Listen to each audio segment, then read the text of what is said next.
Beginilah aksi sejumlah penyelam yang tergabung dalam komunitas penyelam Gorontalo dalam mengisi hari libur mereka.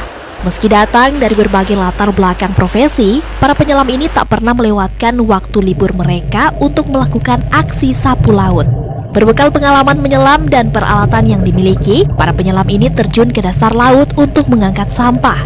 Meski berisiko, penyelam-penyelam ini nekat mengangkat sampah di kedalaman 17 hingga 20 meter di dasar laut. Untuk saat ini, komunitas penyelam Gorontalo memfokuskan pengangkatan sampah bawah laut di lokasi-lokasi wisata dan kawasan konservasi, seperti lokasi wisata hiu paus Botubarani, serta lokasi wisata pantai populer lainnya di Gorontalo. Aksi sapu laut yang dilakukan komunitas penyelam ini juga dibarengi dengan kampanye peduli laut kepada masyarakat sekitar. Jadi untuk kita dari komunitas itu memang dari di Gorontalo punya banyak komunitas yang selalu rutin kita laksanakan itu jelas tetap bersih-bersih pantai, tidak juga bersih-bersih pantai, akan tetapi juga kita sering turun bersama membersihkan yang di dalam laut.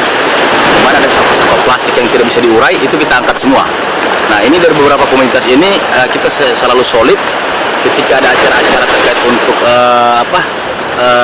perawatan terumbu karang, kita selalu aktif untuk melestarikan itu. Pada intinya itu tadi, kita akan ingin memberikan pemahaman kepada masyarakat agar supaya pentingnya kita menjaga pesisir pantai dan terumbu karang.